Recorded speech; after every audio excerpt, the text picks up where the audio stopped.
وقت کی گرد تلے دبے کچھ مقامات ایسے ہوتے ہیں جو خاموش رہ کر بھی ہزاروں داستانیں سناتے ہیں۔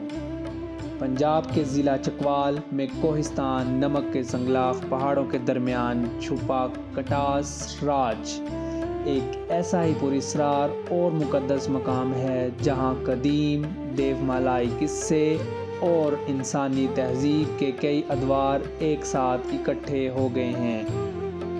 یہ صرف چند مندروں کا مجموعہ نہیں بلکہ ہندو مت، بدھ مت اور سکھ تاریخ کا وہ سنگم ہے جس کی جڑیں زمین کی گہرائی تک پھیلی ہوئی ہیں۔ آئیے آج میرے ساتھ اس تاریخی سفر پر جہاں ہر پتھر ایک راز ہے اور ہر دیوار ایک گواہ۔ عظیم الشان سفر کا باقاعدہ آغاز ہوتا ہے اس جھیل سے جسے کٹاکشا یعنی روتی ہوئی آنکھیں کہا جاتا ہے۔ اس تالاب کا گہرا پانی اپنی قدامت اور تقدس کی وجہ سے پوری دنیا میں مشہور ہے۔ ہندو روایات کے مطابق یہ تالاب بھگوان شیو کے آنسوؤں سے بنا تھا۔ کہا جاتا ہے کہ جب ان کی رفیق حیات سیتا کی وفات ہوئی تو شیو کے غم نے دو تالابوں کو جنم دیا، ایک بھارت میں ہے اور دوسرا یہاں۔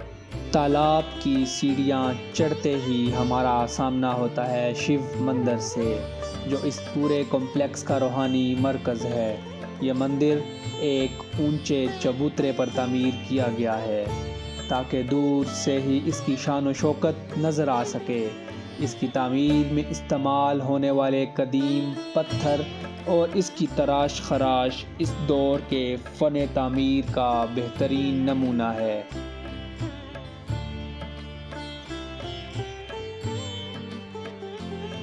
مندروں کے عین سامنے ایک خوبصورت بارہ دری جسے ہون کند بھی کہا جاتا ہے موجود ہے جو اپنے 12 محرابوں اور دروازوں کی وجہ سے جانی جاتی ہے۔ یہ جگہ اس دور کے شاہی خاندانوں اور مذہبی پیشواؤں کے بیٹھنے کے لیے بنائی گئی تھی۔ یہاں سے پورے کٹاس راج کمپلیکس اور مقدس تالاب کا دل فریب نظارہ کیا جا سکتا ہے۔ بارہ دری کی تعمیر اس طرح کی گئی تھی کہ یہاں ہر طرف سے تازہ ہوا کا گزر رہتا ہے جو اسے گرمیوں کے موسم میں بھی ایک پرسکون پناہ گاہ بنا دیتا ہے۔ سفر میں تھوڑا آگے بڑھیں تو ہمیں ہنومان مندر کے آثار ملتے ہیں۔ ہنومان جی جو بہادری اور وفاداری کی علامت مانے جاتے تھے، ان سے منسوب یہ مندر اپنی سادہ ساخت کے باوجود بہت اہمیت رکھتا ہے۔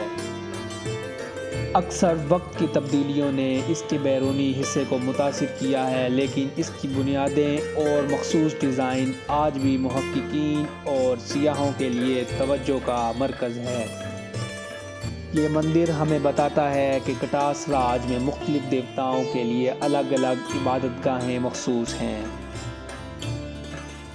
کٹاس راج صرف مندروں تک محدود نہیں بلکہ یہاں تہذیبوں کا ایک خوبصورت ملاپ ملتا ہے۔ یہاں موجود قدیم بدھ مت اسٹوپا کے باقیات ہمیں راجہ اشوک کے دور میں لے جاتے ہیں۔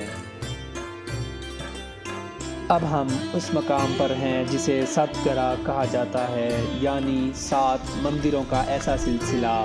یہ مندر 8ویں سے 10ویں صدی کے درمیان کشمیری اسٹائل کے فن تعمیر پر بنائے گئے تھے۔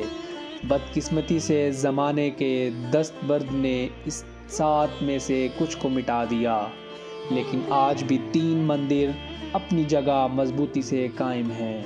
ان مندروں کے ستونوں پر کی گئی سنگ تراش اتنی باریک اور خوبصورت ہے کہ انسان دنگ رہ جاتا ہے۔ ہر مندر کا اپنا ایک جاہ و جلال ہے جو اس خطے کی قدیم خوشحالی کا پتہ دیتا ہے۔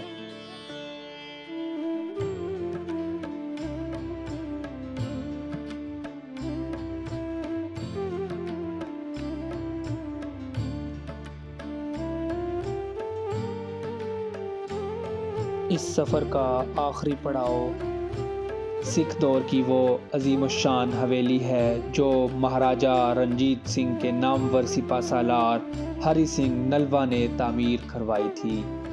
اس حویلی کی بالکنیاں، جھروکے اور بلند و بالا دیواریں قلعہ نما احساس دیتی ہیں۔ سکھ فن تعمیر کا یہ نمونہ کٹاس راج کی تاریخ میں ایک اور باب کا اضافہ کرتا ہے۔